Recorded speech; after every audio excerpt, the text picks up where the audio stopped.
45 ans après le débarquement des Alliés sur les plages normandes, une poignée d'hommes poursuit le combat au même endroit. Leur métier, plongeurs des mineurs, leur ennemi, des centaines de milliers de mines, 50 000 torpilles, des bombes, des obus, des grenades, abandonnées au large de nos côtes françaises.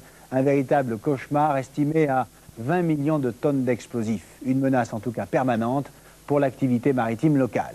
Traquer, trouver, détruire ces engins de mort, eh bien c'est le travail périlleux des plongeurs démineurs de Cherbourg. Le risque, vous allez le voir, est quotidien. En collaboration avec le CIRPA, reporter Yvan Brazoff, Vincent Forchapa. 6 juin 1944, la plus grande armada de tous les temps débarque sur les côtes de Normandie. En une journée, un déluge de feu et d'acier inonde les côtes françaises.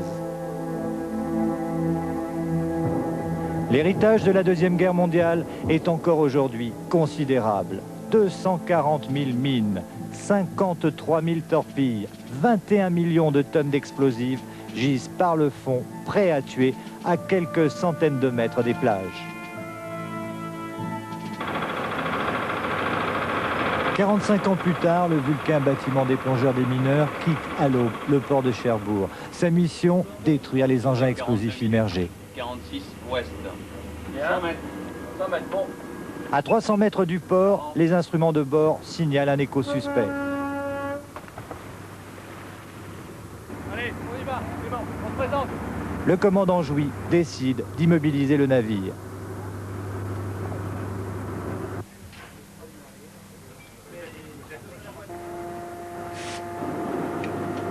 Sur la plage arrière, Léopold, la mascotte de bord, suit attentivement les préparatifs des plongeurs.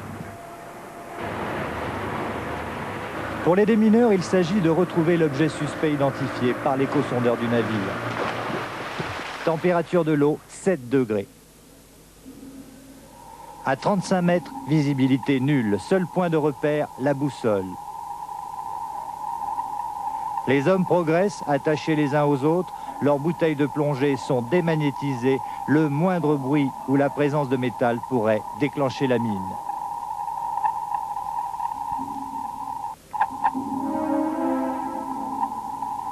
Les instruments du Vulcain ne s'étaient pas trompés. L'objet recherché est bien une mine, une LMB, modèle allemand. Poids 1 tonne, charge 700 kg d'explosifs.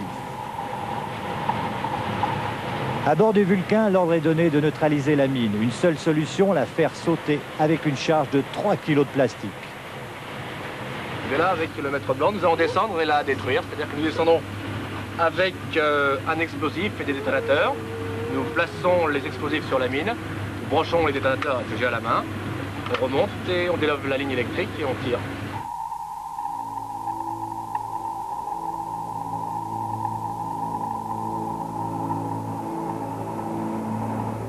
À la surface, le silence, l'attente. Léopold, lui aussi, sent la tension qui règne à bord.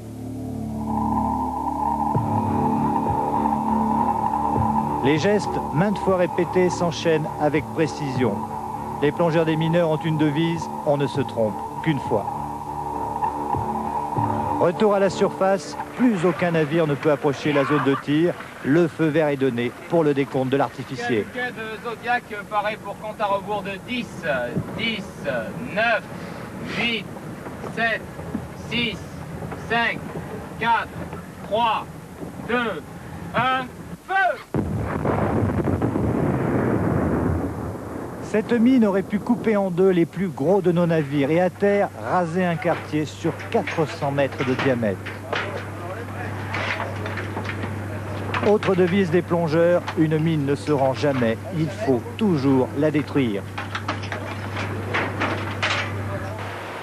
Le GPD1, groupe des plongeurs des mineurs, couvre une zone immense qui va de la frontière de la Belgique au Mont-Saint-Michel. Vitesse pompe 3,8. Bien.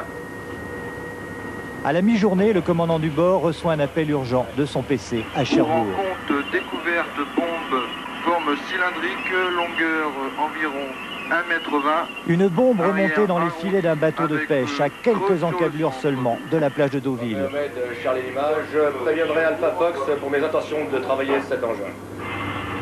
Dans le monde de la pêche, les mines de la Deuxième Guerre mondiale ont tué plus de 40 fois en 30 ans. Un danger permanent et de trop dans leur dur métier. Ouais, bah, les mines, hein, c'est pas de la tarte. Hein. C'est une belle vacherie en ce qui nous concerne. Vous en avez trouvé des mines? 17, 18 peut-être, on ne sait rien à peu près. Hein. Enfin, il y a des mines, des bombes. Hein. Les bombes sont encore plus dangereuses que les mines. Ben, la fois où j'ai eu le plus peur, c'est tout dernièrement en fait. Hein, où j'en ai pêché une. Et comme il faisait mauvais, la mine cognait sur mon arrière, mais elle cognait de façon à... On avait l'impression qu'elle pouvait péter, quoi. Je l'ai agrippée, j'ai pris le couteau, j'ai cisaillé le chalut dans tous les azimuts, mais jusqu'à ce qu'elle foute le camp, croyez-moi que le palpitant est sorti de la boîte. Hein. Ce que ne nous dit pas Jacques Harcourt, capitaine de la Désirée, c'est qu'une mine ou un obus remonté dans son chalut signifie dans la plupart des cas la perte de ses filets et de sa pêche. Indemnité prévue, 1000 francs. Autrement dit, rien par rapport au manque à gagner.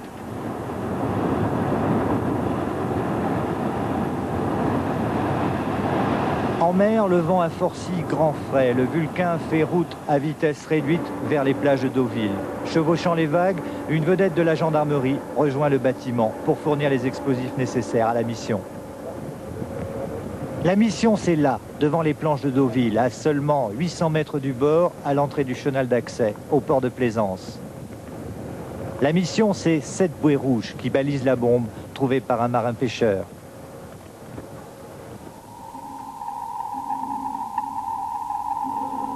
Ce n'est pas une bombe, en fait, que les plongeurs vont découvrir, mais des centaines d'obus, de grenades et de torpilles. Un véritable arsenal coulé par le fond, il y a 45 ans. L'état de corrosion des munitions est tel qu'il est impossible de les remonter à bord du Vulcain. L'arsenal oublié devant Deauville est donc à son tour pétardé.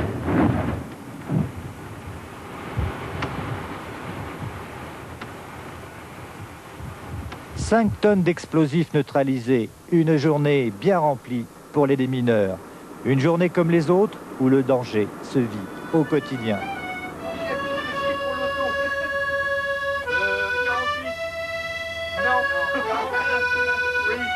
Le Vulcain retourne à Cherbourg.